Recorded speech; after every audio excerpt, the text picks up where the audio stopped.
武当掌门居然亲自下山接你，看来武当和北凉的关系不错。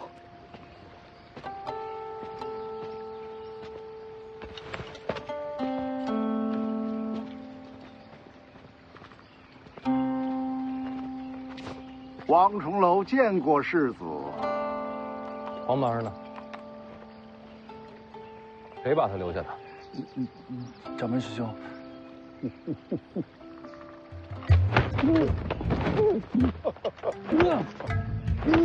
楚先生一路跋涉，辛苦了。见过王掌门啊。哦，这位是家师闭关弟子，贫道小师弟洪喜相。他与你同辈，正是。不出意外，也该是武当下任掌门。洪喜相，你还嫌欠我徐家的不够多吗？那是你爹的意思，我能怎么办？楚先生远来是客，小师弟过来打个招呼。楚先生，哎，好好好。哎呦，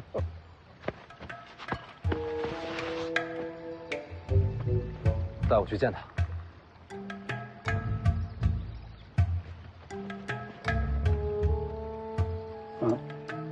师兄，不如你带他们二人上山吧。你也一起去？我想再放会儿牛。不敢这一会儿。世子，楚先生请。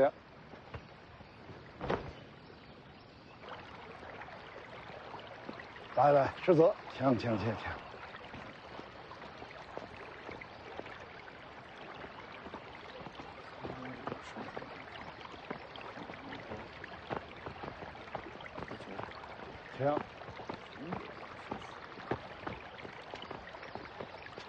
世子请。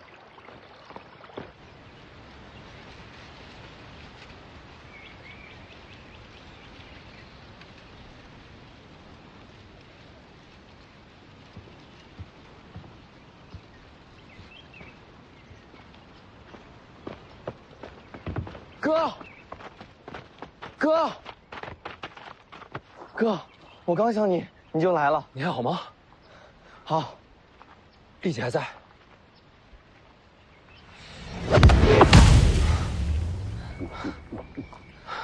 那就好。走，跟我回家。怎么了？爹说了，我不能回去。我说能回去，我说了算。可是爹说，如果我回去，会给哥带来麻烦。我不怕麻烦。世子莫要急躁，不如先让心静下来。你要拦我？世子的家事，贫道怎敢拦？我只是劝世子想清楚些。小王爷若是回了北凉，等着他的会是什么？我守着他，不会让他被人利用。你能寸步不离，守他一辈子吗？为何不能？世子难不成要用铁链子锁住小王爷？我知道世子与小王爷兄弟情深，可是世子想过没有？如果支持小王爷的人对世子动手呢？我接着。如果支持世子的人对小王爷动手呢？谁敢？权力之争，什么事做不出来？你这么带他回去，是把小王爷往绝路上推。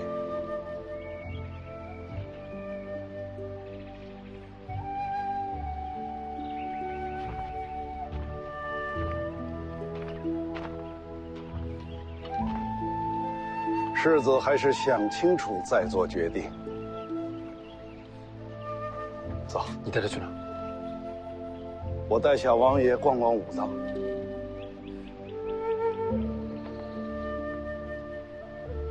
哦，哈哈，世子做出决定之前，贫道什么都不会做。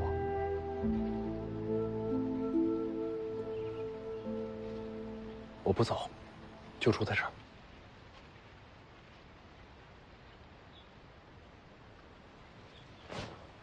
走。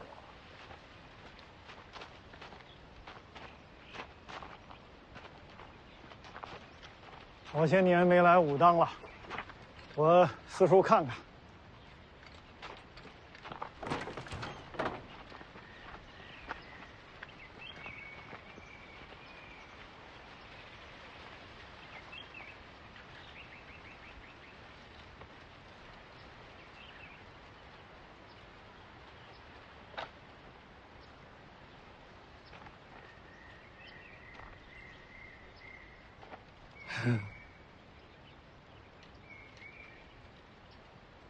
要不咱们进屋坐坐？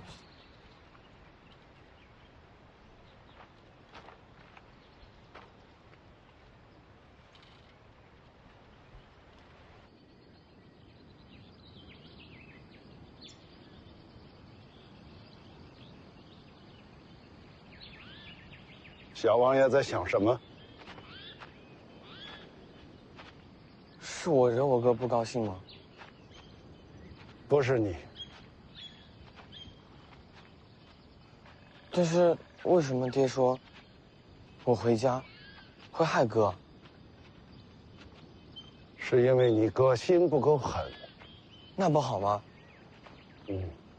其实很好，只是人间如玉，心软的人容易受伤啊。我可以保护他。哦，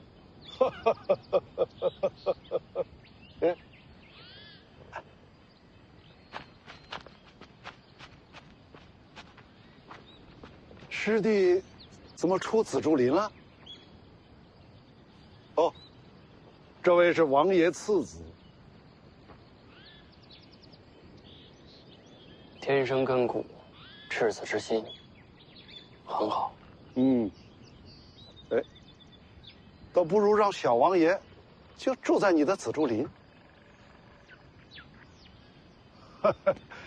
从本心讲，整个武当山里最像小王爷的，就是师弟你了。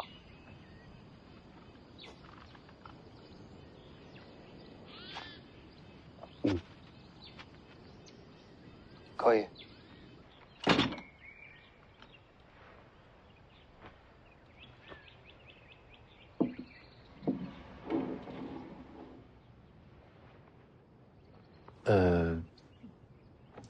其实我大概都听明白了。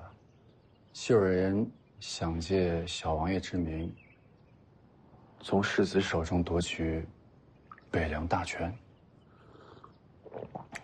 其实我没打算要。那就让给他们。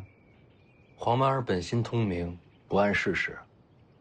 我要是把北凉让给他，那些支持他上位的人，总有一天会夺他性命。那其实这个结果跟王爷所说的一样，只有2个选择：要不然让小王爷不要再回北凉，要么就杀尽军中那些野心狂徒。我必须得做一个决定。可是想借小王爷身份搅乱局面的人到底是谁？藏得太深，徐骁都没找到。那不就简单了？小王爷现在回不了北凉，那就让他暂时待在武当呗。世子若是想念，随时可以来看他。问题就出在这儿，你们武当守得住他吗？这么大一个门派，守不住一个人？你要想明白一个道理，那些支持黄麻儿上位的，未必是北凉军。那会是什么人？最希望北凉分崩离析的是谁？黎阳皇室。皇室眼中，黄麻儿就是打破平衡的利器。武当不过是个江湖门派，挡得住皇权吗？这个放心了，皇室还能赶到武当来抢人不成？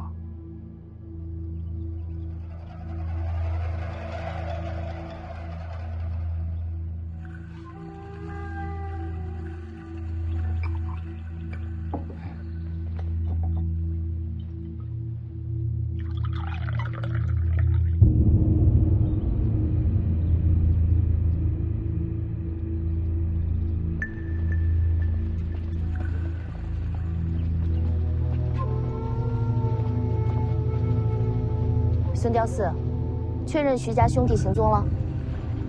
回公主殿下，徐凤年和徐龙象皆已离开灵州，先后奔武当而去。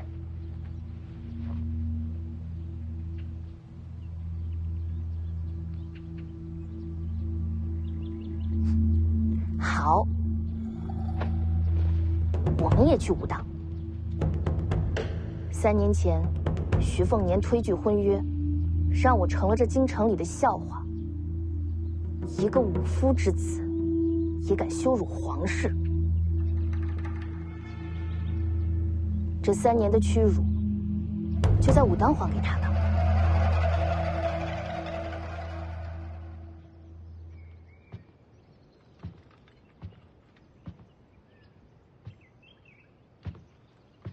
那小道士咋了？怕我打他，溜了。那你弟弟的事怎么办？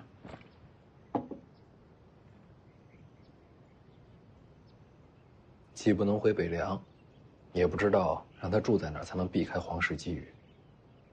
想到答案之前，我先留在武当吧。我怎么觉得这事儿不可能有答案？我再想想。那小道士真的是武当下任掌门？没错。那你还敢在武当打他？他欠我的。怎么说？他负了我大姐。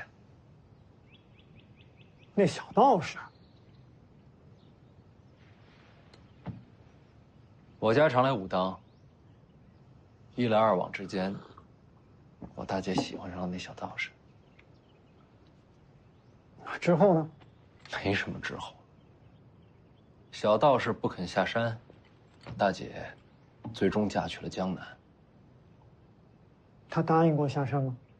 从未说过。那就怪不到他了。虽然没说过，但谁都看得出来，洪喜相喜欢我大姐。既然两情相悦，为何没有结果？他家掌门阻挠。这家伙自己发了个誓，不成天下第一，绝不下山。那他岂不是这辈子都不能下山了？偏偏我大姐也不肯再上山。算了，这都不重要。现在最重要的是黄曼儿的事儿。在想出结果之前，就委屈前辈也住在这儿吧。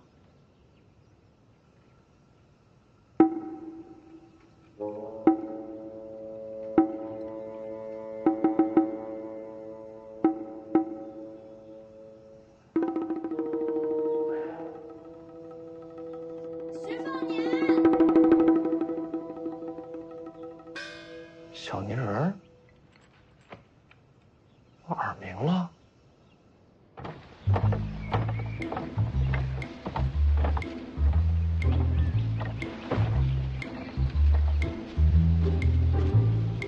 徐凤年，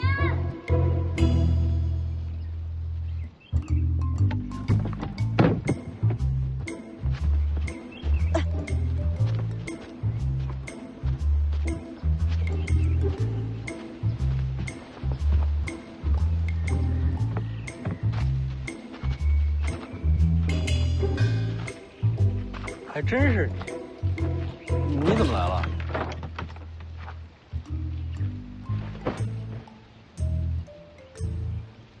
干嘛不说话？你混蛋！我又怎么了？你知道这有多重吗？我背着上山的，快累死了。背的什么呀？换洗衣服、笔墨纸砚，你一样都不带就上武当来了，最后害得我把这些送过来。徐骁是猜到我要在武当住一段吧？他猜你还不是一猜一个准？为什么让你来啊？借马的事儿被知道了呗，还不是怪你？你一个人上来的？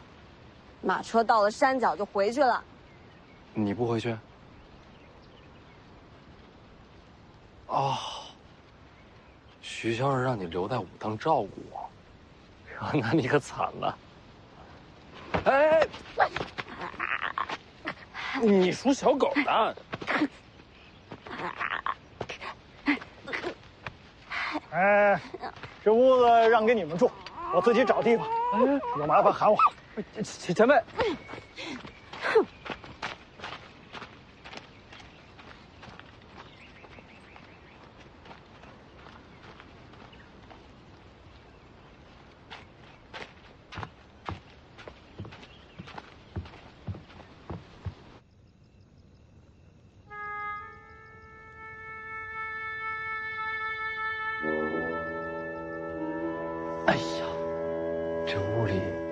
实在是摆不下第二张床。行吧。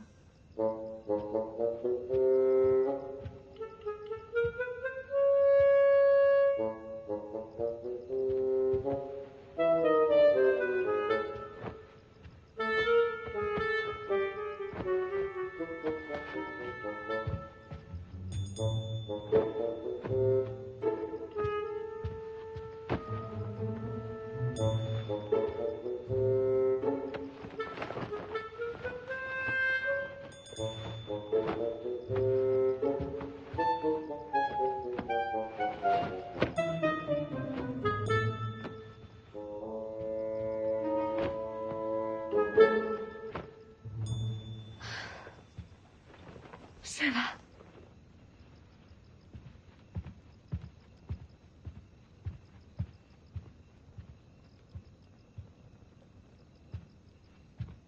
啊。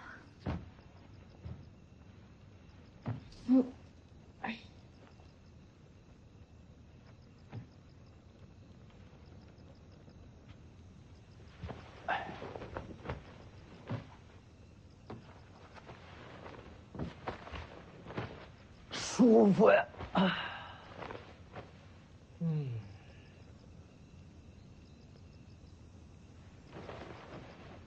你想清楚啊！真不需要我跟你换一下？不用，你就坐那儿一晚上？我乐意。哎，你那钱盒在包裹里呢吧？嗯。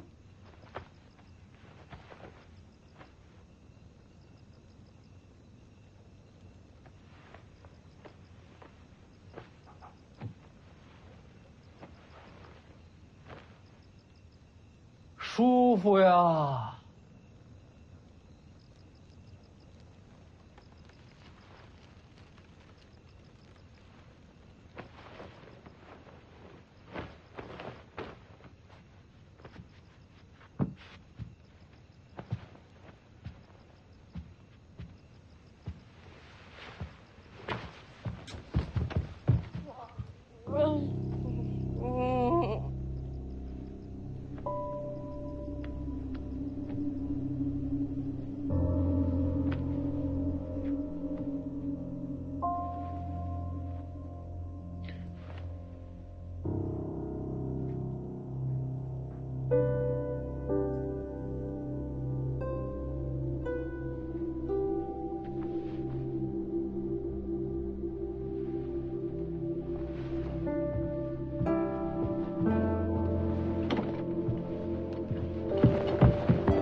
这酱瓜不错啊。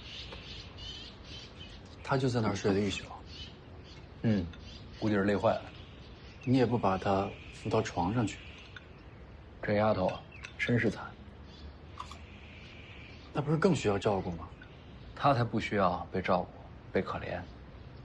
这丫头啊，骄傲着呢。可是她为什么睡觉不抵着墙呢？那包裹重，她这一路背上来，肩上背上，怕都是破了皮，靠着会疼。你是怎么知道的？我家丫头，我不知道，谁知道？我真是搞不懂你们。醒了，来吃早饭。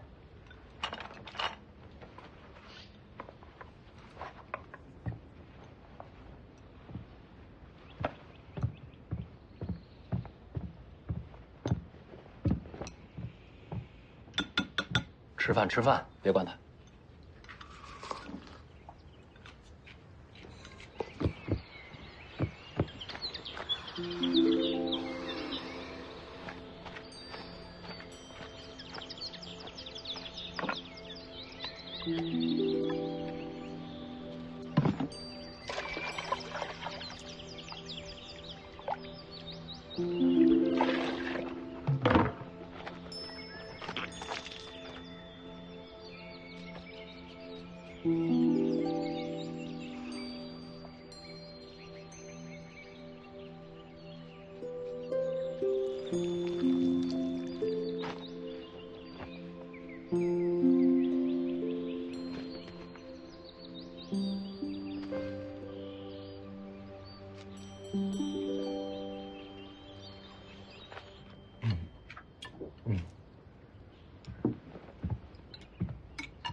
怎么了？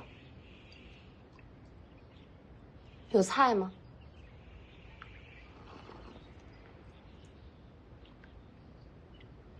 要是不够，我可以再去拿。活的。菜还有活的。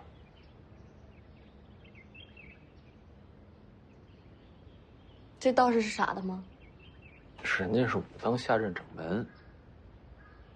世子，这到底什么意思啊？他是问你有没有菜籽瓜苗之类的。可这怎么是活的呢？没出土之前，不是活的，是死的吗？姑娘说的对，是活的。姑娘要这些，做什么？种啊。我们有菜，可以给你送来。自己种不行吗？行倒是行，但是我们没有菜籽瓜苗。那你们自己吃的菜从哪来的？我们武当倒是有一个菜园子。带我去。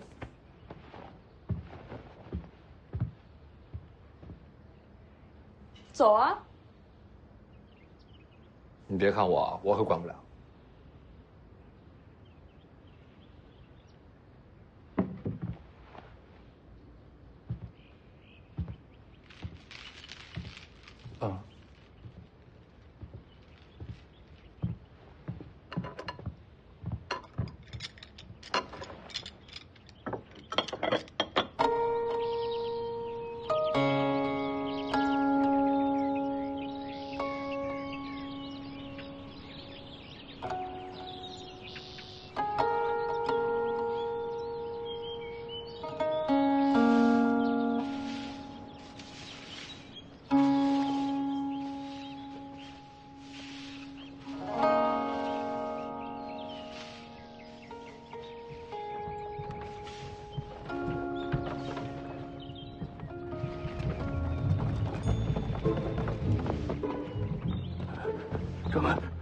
掌门，这不是菜头吗？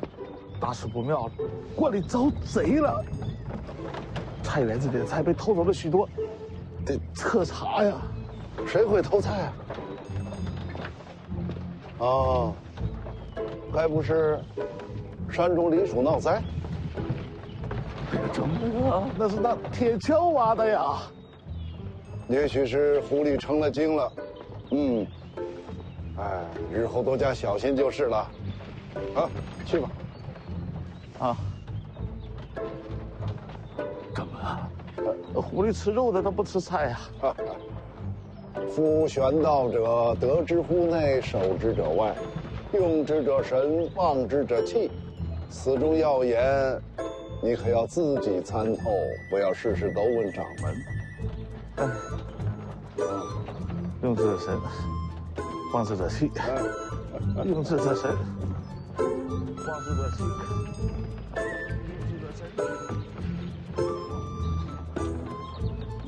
用之者神。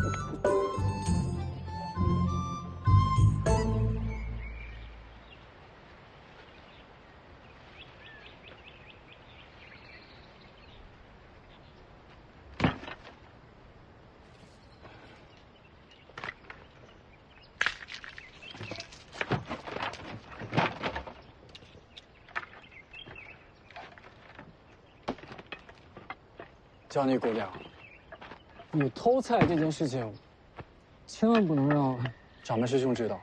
我让你带的路，菜也是我挖的，让他找我，跟你没关系。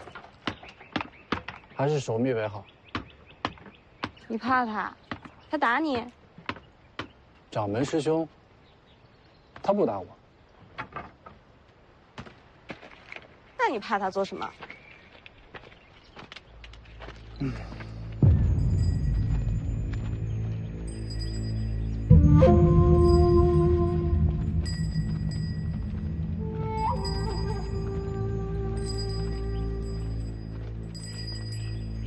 什么路数？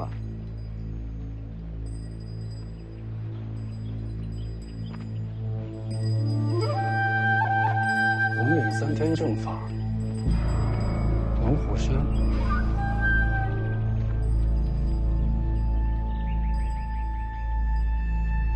皇室钦点的天下第一门派。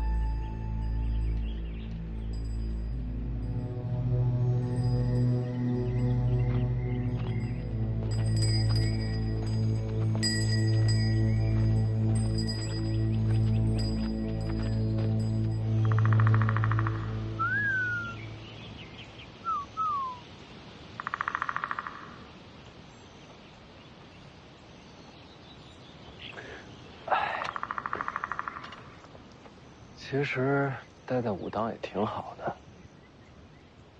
不像留在北凉，整天都要提心吊胆，揣摩人心。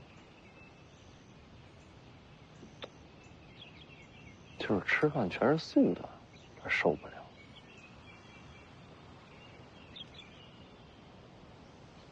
哥，你跟我来。怎么了？你过来。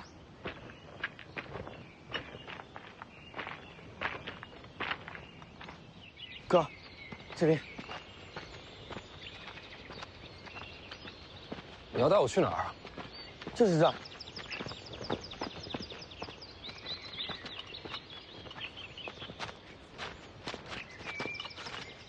你就住这儿啊？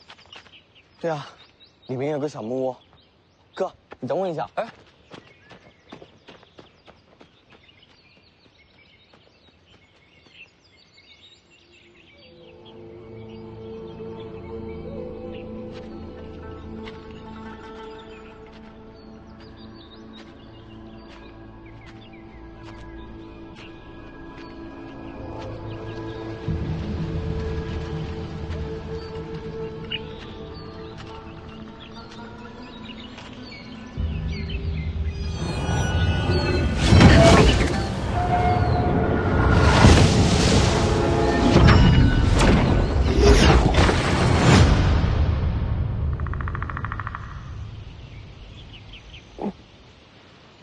哥，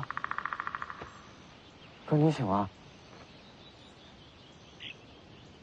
我怎么又睡在这儿了？你不是睡，你是晕了。为什么会晕？木剑道士把你打晕了。木剑道士？就住在竹林里那个？嗯。他也是武当的？他没打你吧？没有，木剑道士是我心境。他用什么把我打晕的？剑气。剑气。武当还有这种天才？哥，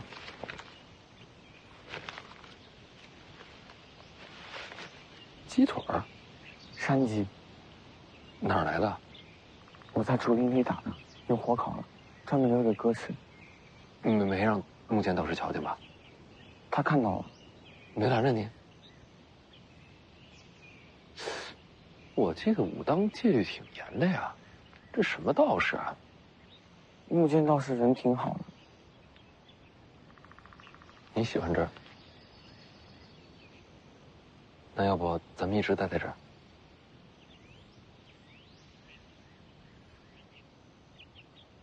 你不愿意？哥是要走的。我去哪儿？哥要回家。爹说，家里不能没有你。大姐、二姐都不在，你也要走，我一个人回去有什么意思呀？那还算是个家吗？爹希望你帮他。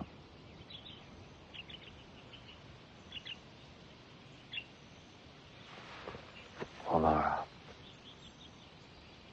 你知不知道徐骁送你来武当是为了什么？知道。你知道什么呀？拿走我的力气。他连这都告诉你了？告诉我。那你还这么听话的赶过来？爹说我没了力气，哥就不会有麻烦了。你怎么那么傻呀？我傻没事，哥聪明就好。啊，吃肉哥。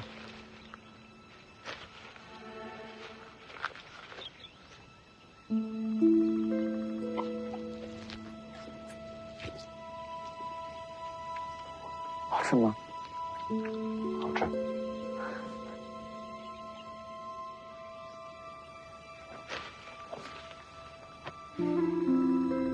老板儿，哥不怕麻烦，我就守在这儿，谁也别想把你带走。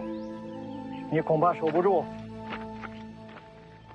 前辈，这些天都没怎么见到你。在山里闲逛。您刚才说我守不住，是什么意思？龙虎山来人了，找他的。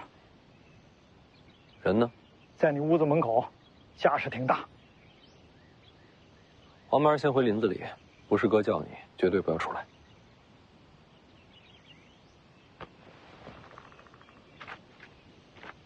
去吧。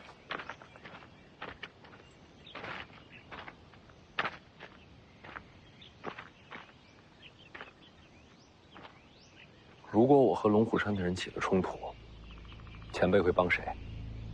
哼，我早想着和天下第一门派对招了。多谢前辈。不用谢，只是别忘了啊，剑九皇只让我护你2个月，时限很快就到。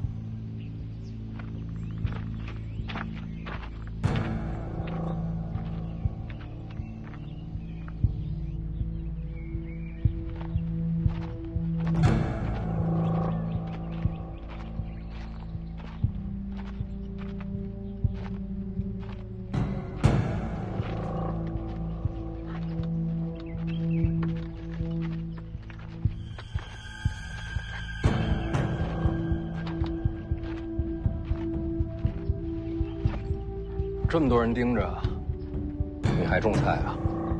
又不是找我的。洪喜相呢？被王成龙拉走了。看来武当这是打算置身事外了。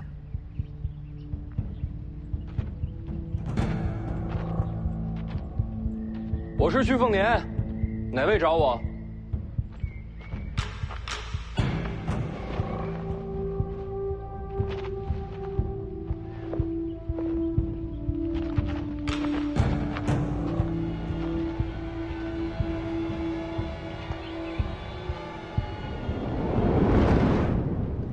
掌门，能确定是龙虎山的人吗？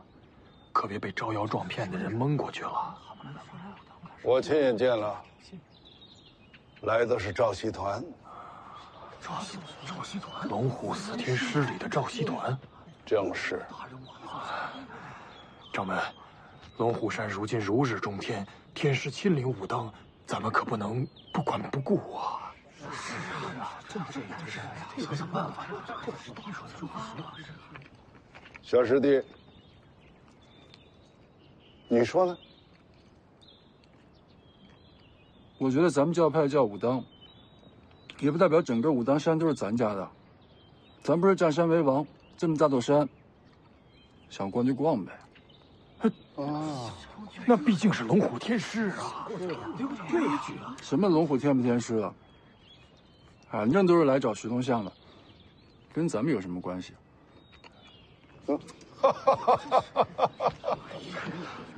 说的没错。天大的麻烦，跟我们又有什么关系？掌门，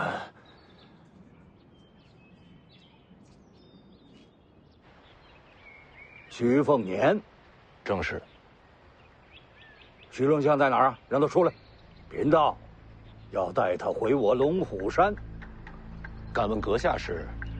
龙虎赵熙团。赵熙团，竟是天师亲临啊！那怎么能站这儿呢？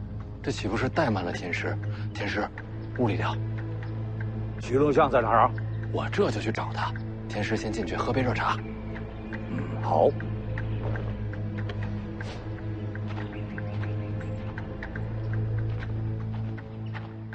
打得过吗？打了才知道。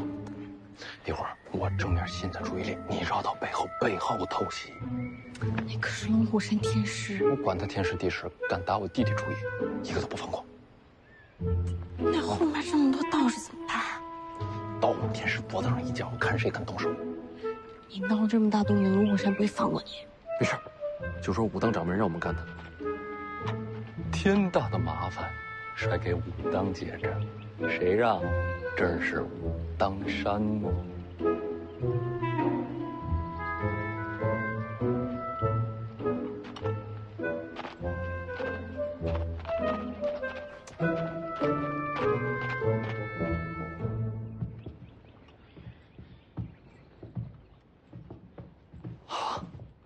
确实是简陋了些，天师万物见怪啊。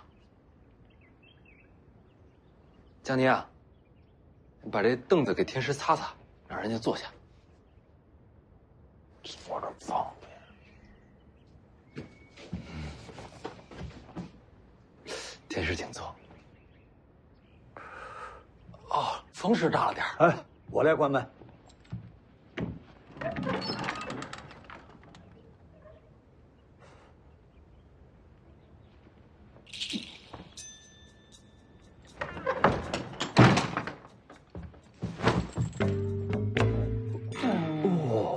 不是说要喝茶吗？茶叶在哪儿啊？啊，茶叶呢？茶叶呢？茶叶，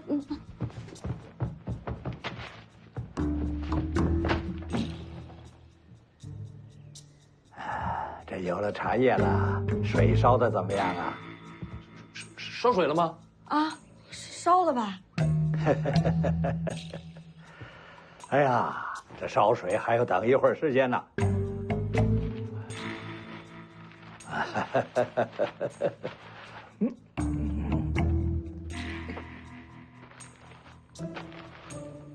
哎，世子不必惊慌，也不要误会，贫道这次来的目的就是要带小王爷回龙虎山。那我就没误会。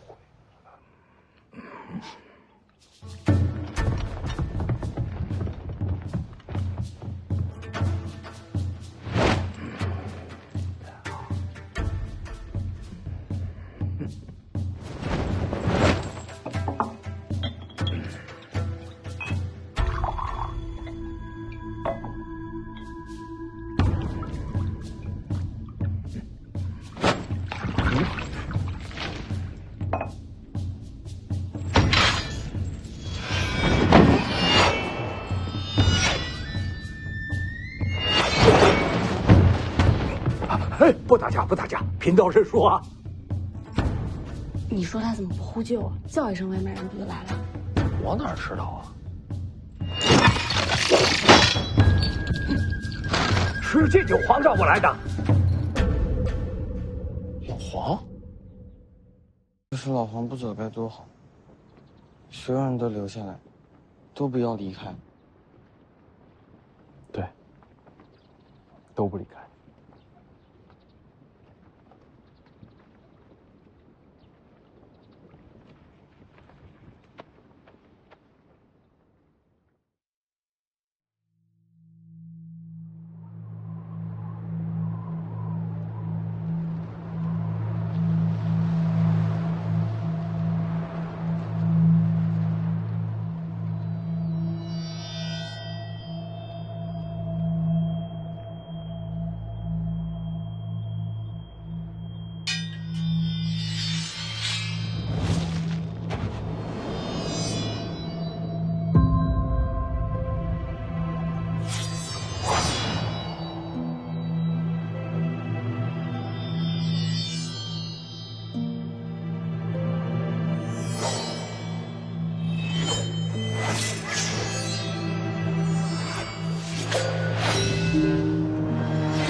说也奇怪，你说这个北莽南宫也是名门世家，我派了密探，打探了这么多时日，也没有把南宫普业的根底给挖出来。你该相信你儿子的眼光。就这位，有多大功底？从一品，给他10年，可拜尽众生。哦，这么说，咱们家凤年捡了一大宝贝。啊，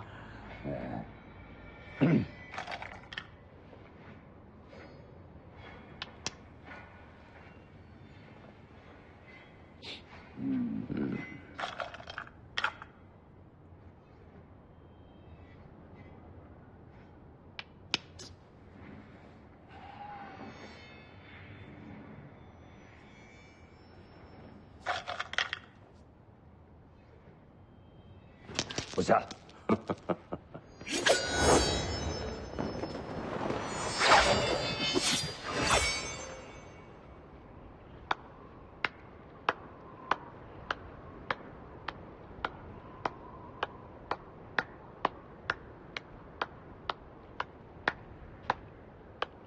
宗师风范。宗师该是什么风范？好看。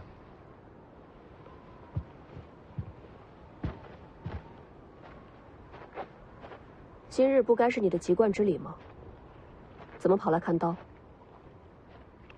徐骁想让我师傅观礼。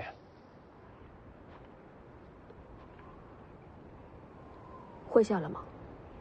不会。为什么？这是他给自己搭的囚笼。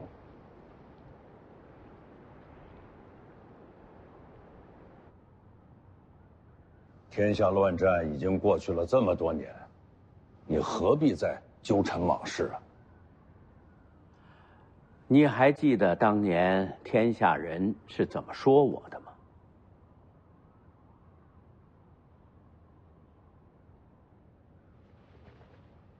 你就不能放下吗？怎么放啊？沾满了血的手，洗不干净。照你这么说，我早就应该自刎而亡了。不一样。我当年是为了不再乱世，拾起了刀。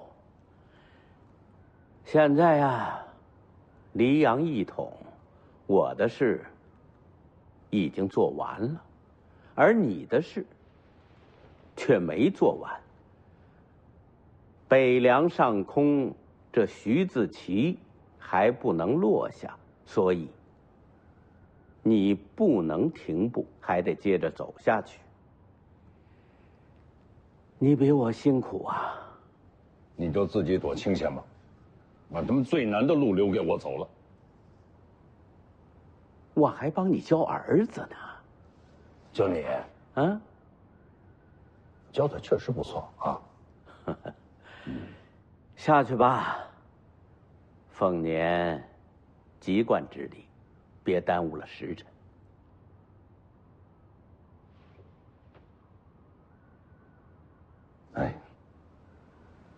李义山是你师傅，难怪你不肯学武。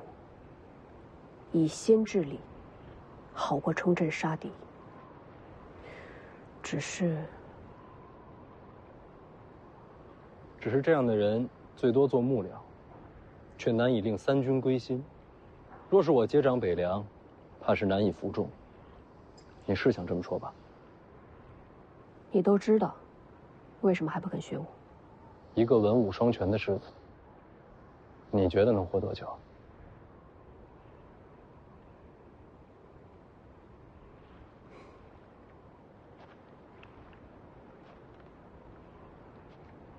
所以全天下人只知道你好色、荒唐。废物，命长。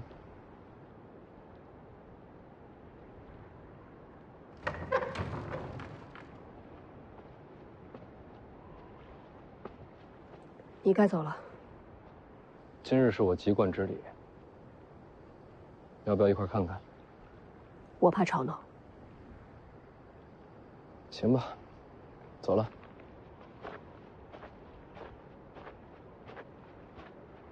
师傅还是不肯下来。哎呀爸，就他那身子骨，哼，这么冷的天，他肯定吃不消的。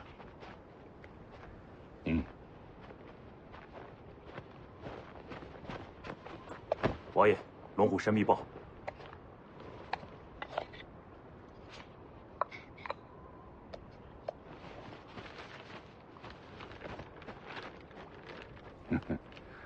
老黄已经离开了龙虎山，正在前往武帝城的路上。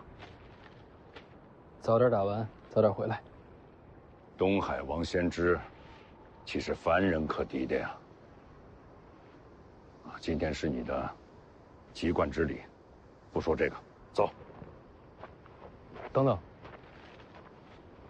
宗庙是在这边。我知道。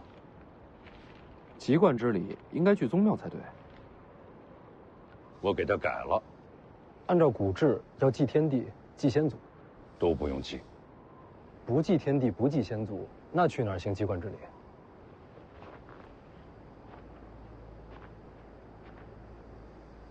去见你娘，也好让她亲眼看到你籍贯成人。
你娘生前呀，最喜欢的就是这两尊尸像。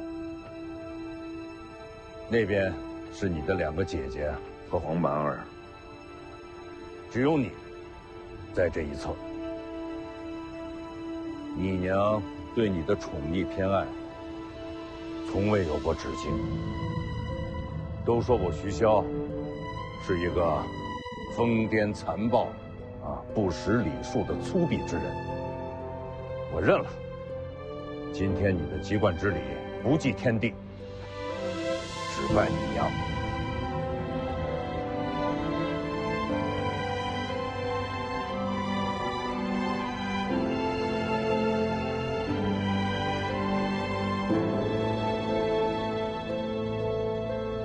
黄满儿呢？哎，你还不知道你这个弟弟啊，每次给你娘上坟，他哭的都是撼天动地的。还是把你的籍贯礼完成了再说。啊，走。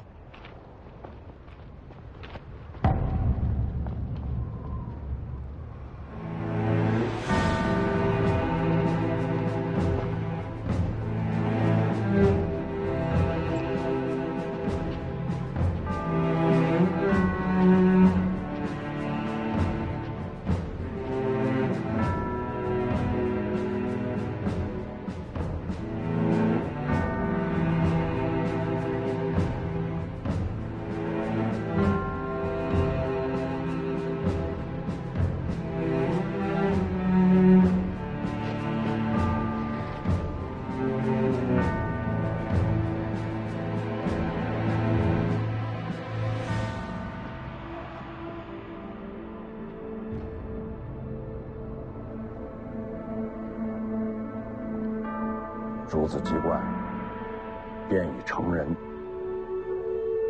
你也可以感到欣慰了。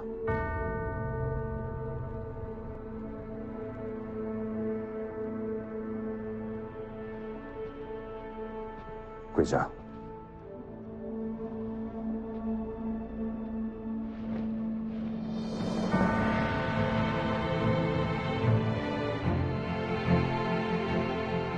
取冠一府。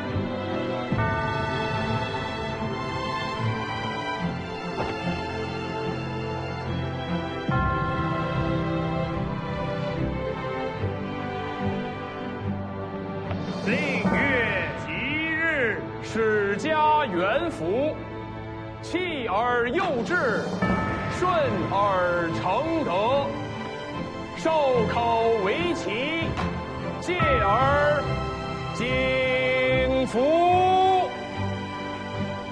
京城上下都盯着你这一关呐。此冠视为古制，今日之后不可再戴。这一冠后，可入仕，可治人。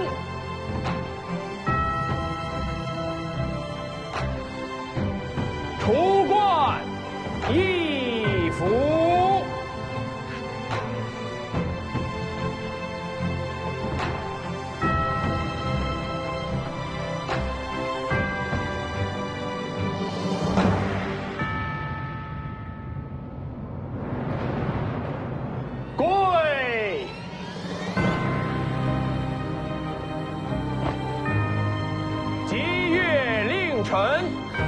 乃山而服，敬而威仪，殊甚而得，眉寿万年，永寿无福。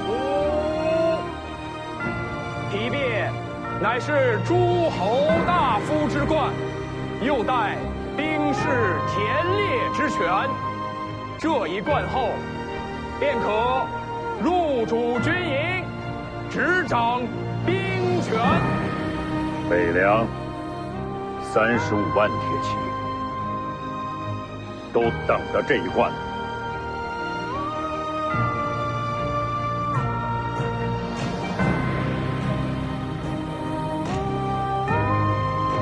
除冠一府。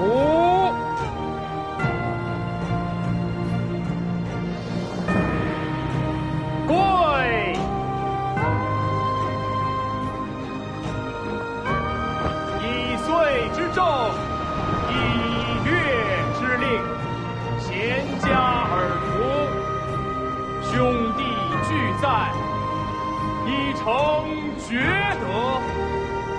黄狗无疆，受天之庆。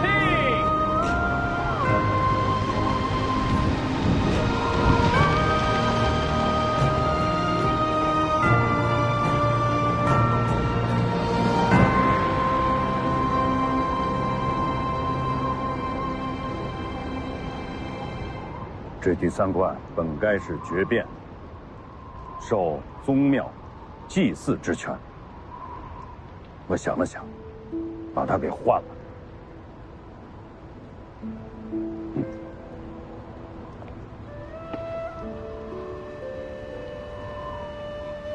此冠不合礼制，亦无典故，可以说它什么都不是。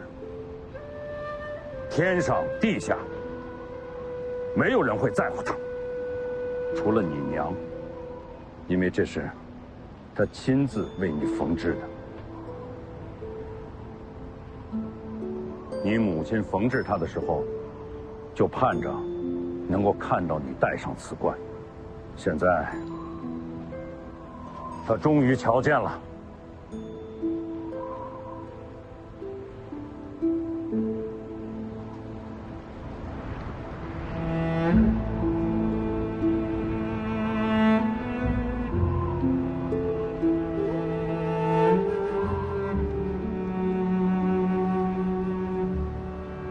世封侯，执掌千军，固然很好，可再好，也比不过他。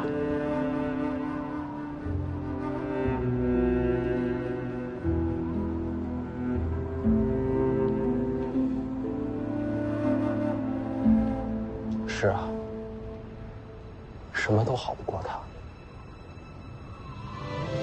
来。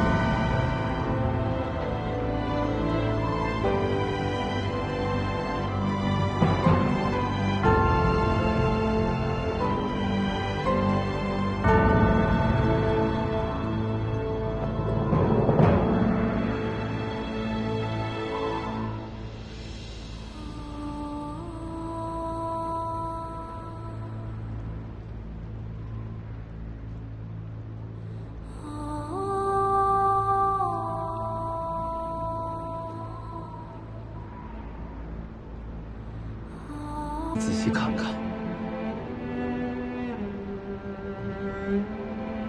凤年长大了。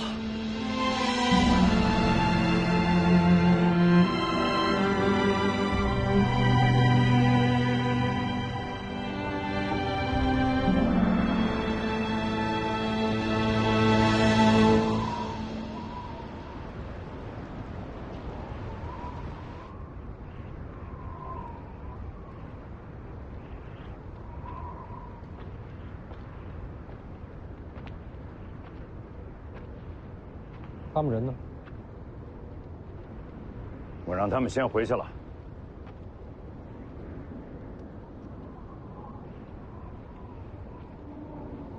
在看什么呢？天下这么大，啊，站得这么高，还是看不全呢。或许本来就看不全。或许站得还不够高。 还嫌爬得不够高啊？站得高点儿，看得也清楚。山底下风景也不错。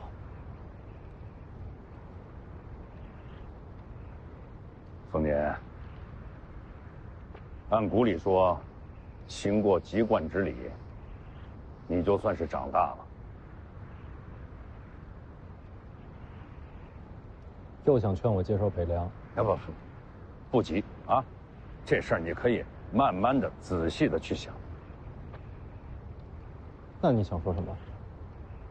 我是想说，在今天之前，你还是个孩子，是，年轻真好，啊，但就是这个眼光行事不够周全。不过也没什么，我这个当爹的呀，就好比是一把大伞。 啊，把那些风霜雪雨，替你挡得远远的。所以啊，你做不了的决定，当爹的替你做了。什么决定？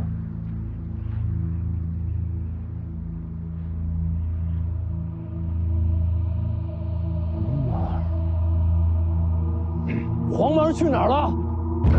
已经出城了。别急，他会回来的。 你不想杀宁峨眉，又想让你弟弟留在北凉，啊！我只能替你找出这第三条路。不杀人，啊，你弟弟可以留在王府，而且北凉还不能生乱。你到底想干什么？我问你，军中大营那些将校武官为什么亲近你弟弟？天生神力，骁勇无双。如果他没了这副根骨呢？ 怎么就没了？我要重塑他的筋骨，让他变成一个凡人。这样，你可以不用杀人，你弟弟就可以永远留在王府啊！那些人也不会利用他来扰乱我们的北凉。怎么重塑？天下门派众多，武功繁杂。 但有一个门派的武功特性，能让你弟弟洗精换骨。哪一家？武当。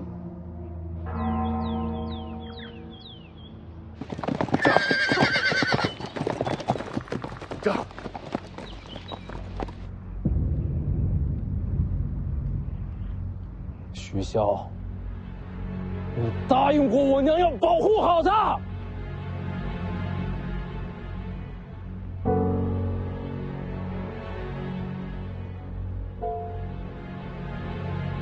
我答应你娘，是保护好你们。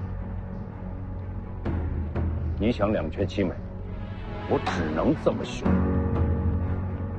权力斗争本来就是你死我活，我让他变成一个普通人，那是给他一生的安稳。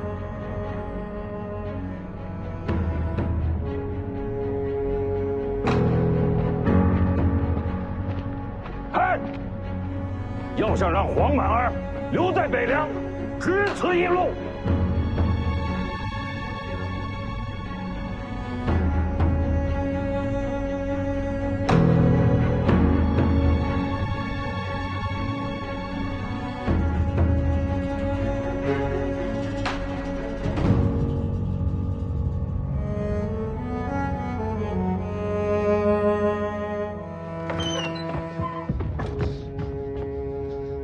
能不能再帮我一个忙？你说说看。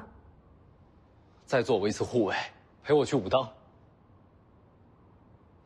杀气腾腾，要闯山？不是，救我弟弟。北凉王府35万铁骑，为什么叫我做护卫？王府内外皆是徐骁麾下呀。所以你爹没同意你去。我自己的事儿，自己决定。我帮不了你。为什么？我要是帮你，你爹怕是要把我赶出廷朝廷。我以为我们是朋友。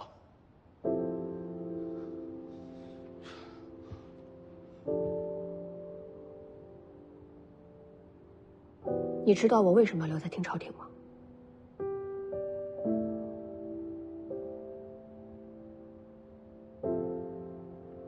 你要做天下第一高手。为什么要做高手？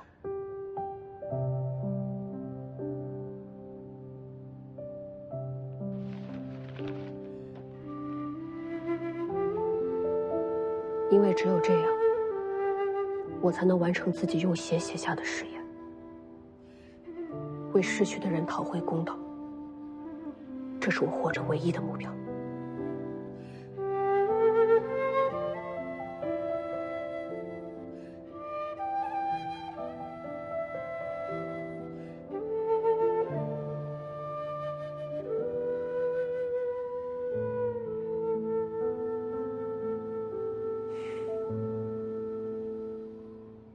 对不起。不用对不起。虽然我没有帮你，但府上有一个人，不在你爹的麾下。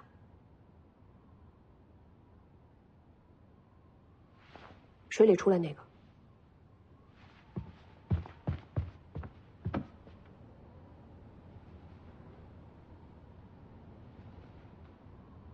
我怎么把他给忘了？多谢。等等，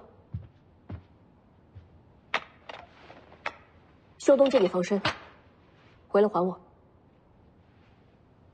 我不会武功，怕辜负了这刀。就当是朋友，尽你的心意。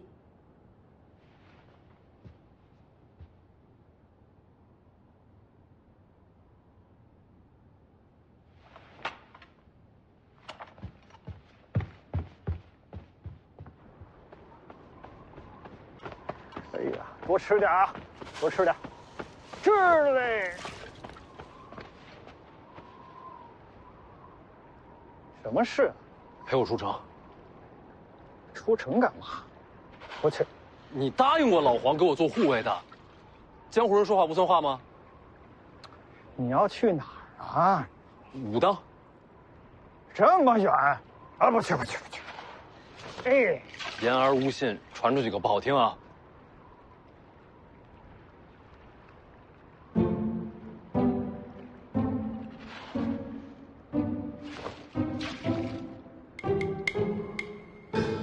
都是朋友。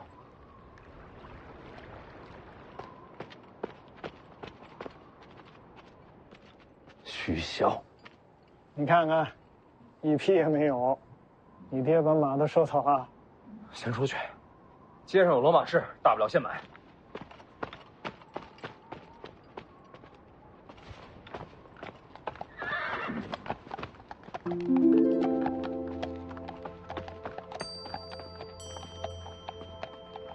你爹突然传令，所有战马运到兵营，我就猜到你要闹事，劫了2匹马下来，要借吗？2贯钱。我可说清楚啊，以你爹的手段，灵州城内你保证1匹马都买不到。谢谢啊。说了要钱的。我知道，2贯钱回来给你。我可不是要帮你啊，你离开北凉最好，见不到你我才轻松。前辈，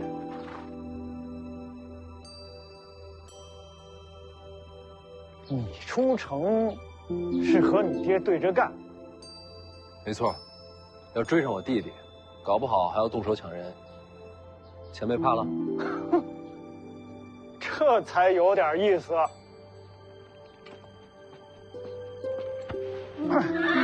走。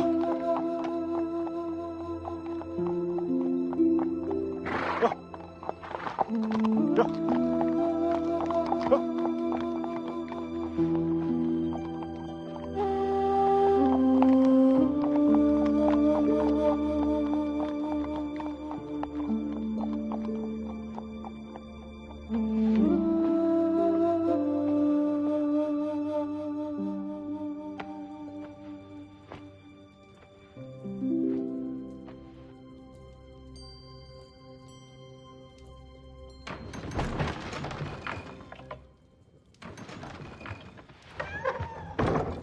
来看看你缺点什么。我听人说你给徐凤年送马，消息传得这么快？徐骁摆明了就是不想让徐凤年出城啊！你这不是惹祸上身吗？我都不怕，你怕什么？你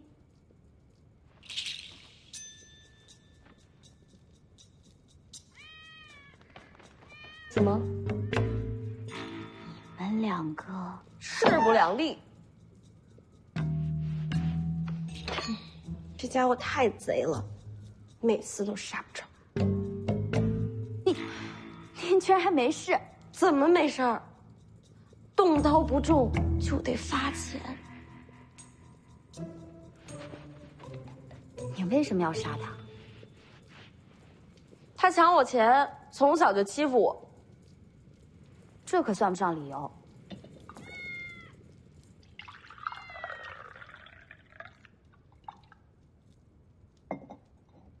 大概是为了让他事先习惯起来吧。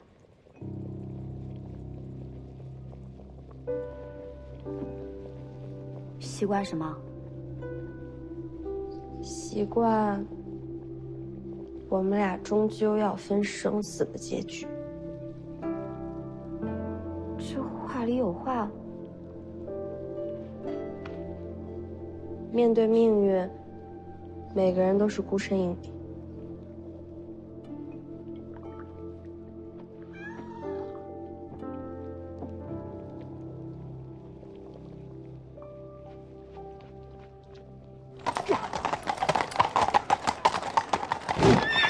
城门打开，奉子营受命封城，若无军令，任何人不得出城。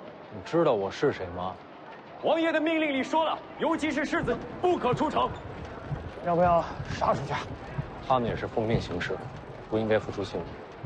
换个城门看看。徐骁不会留这样的漏洞。那就找熟人走人情。我算是明白为什么徐骁要让楚入山送黄马儿去武当了。你爹把什么都算死了，一点机会也没给你留。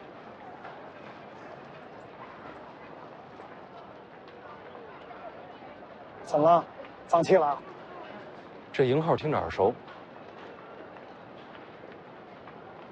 想起来了，走。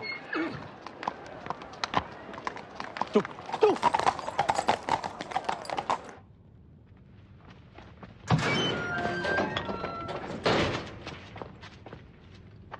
世子又来了，灵州城外我是第一次见你。是，当时在下奉命接世子回城。当时你报了名号，凤子营是你麾下。没错。走。哎，干什么？帮我开城门。城门怎么了？你家凤子营现在正在封城。为何要封城啊？徐骁的命令。既是军令，自当遵从。我不去。他要回我弟弟根骨。小王爷，能不能救他，现在就看你了。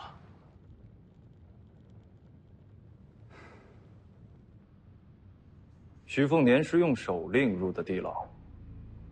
那令牌是他师傅给的。宁峨眉定会下令开城门。他是凤子营主将，他的话对凤子营就是军令。宁峨眉最佩服的就是黄蛮儿，他一定想去救他。哎，你还追得上吗？追得上。好，追上以后帮我传个话。世子请回，明日之前，城门不会再开。宁将军回来了，传我军令，开门。备马。遵令。上。上。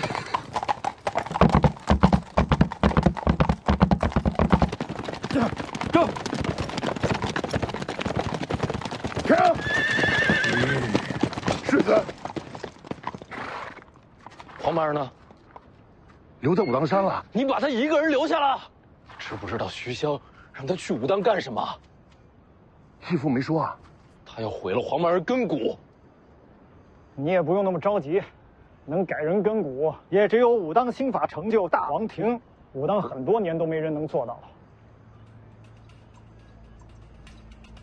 怎么了？世子不知江湖事，武当没落，全凭掌门王重楼独当一面。此人精彩绝艳，现已成就大王庭。武当又有人练成大王庭了。走，追去武当。陈之豹，世子先走，我挡住他，逃不掉了。有话带给你，请说。义父让我传话给你。凤年，你已经成人，是该学会做抉择了。黄蛮儿之事本就两难，既然你已追去，就由你来决定结果。他的意思是让我去武当。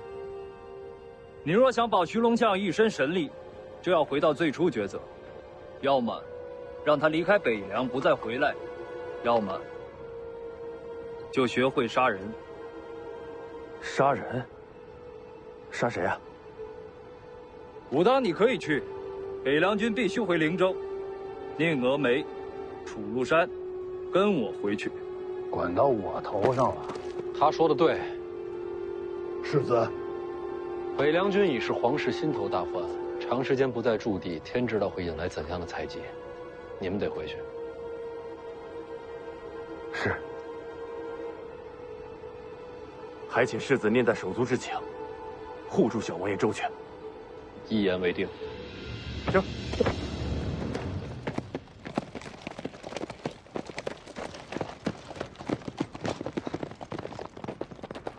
徐凤年，想清楚后果，再做决定。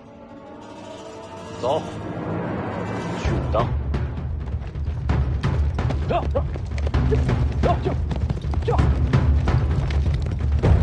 到了，准备怎么要人？杀上武当，直接除掉王重楼。武当掌门为你前来。